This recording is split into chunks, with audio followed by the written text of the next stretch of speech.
நாக்க தட்டின்னு இருக்கான். என்னடா மூக்குல தைலத்து தேய்ச்சி விட்டாங்களா? டேஸ்ட் எப்படிதான் இருக்கு? நல்லா இருக்கடா. தட்டி தட்டி காய்ச்சதா நாக்க? வாசனை எப்படி இருக்கு? நல்லா இருக்க? நல்லா இல்லையா? தைலத்துக்கு ரிவ்யூ சொல்லு. தைலத்துக்கு இல்லாம ரிவ்யூ சொல்லுவாங்க. ஏதாவது கறி மீன் சமைச்சு போட்டு ரிவ்யூ சொல்ல சொன்னேன்னா அவன் சொல்லுவான். அது எந்த பிராண்டு தைலமோ சரி ரிவ்யூ சொன்னா நல்லா இருக்குமேன்னு பார்த்தேன். இல்லப்பா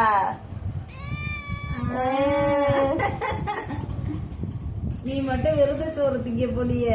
சாம்பார் சோறு போட்டாங்கடா, தயிர் சோறு போட்டாங்கடா, வத்த குழம்பு வச்சாங்கடா. சாப்பிடுவியா? என்னைய பார்த்து அவ தானே சாப்பிட்டு வந்தா. கூட சேர்ந்து அவங்களும் தான் உட்காந்து சாப்பிட்டாங்க. உனக்கு பத்தியா சோறு போடல? காலைல அவனை சிக்கன் சாப்பாடு வச்சுட்டேன்.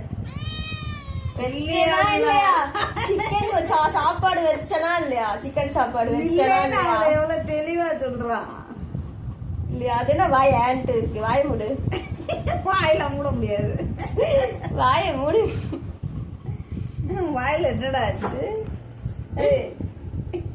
உட்காந்து போச்ச பாரு நல்லா. இது ஒரு ஆழமா இது. இது ஒரு ஆழமா இது. எங்க ஆத்தக்காரி விட்டுட்டு ஓடி போயிட்டா. இங்க வந்து எல்லாரையும் கொஞ்சம் கிடக்குது இது. ஆமா இருக்கிற எல்லாரையும் தான் நீ நைஸ் பண்ணின்னு இருக்கிற. எல்லாரையும் நைஸ் பண்ண உனக்கு ஒரு பேர் வைக்கலடா.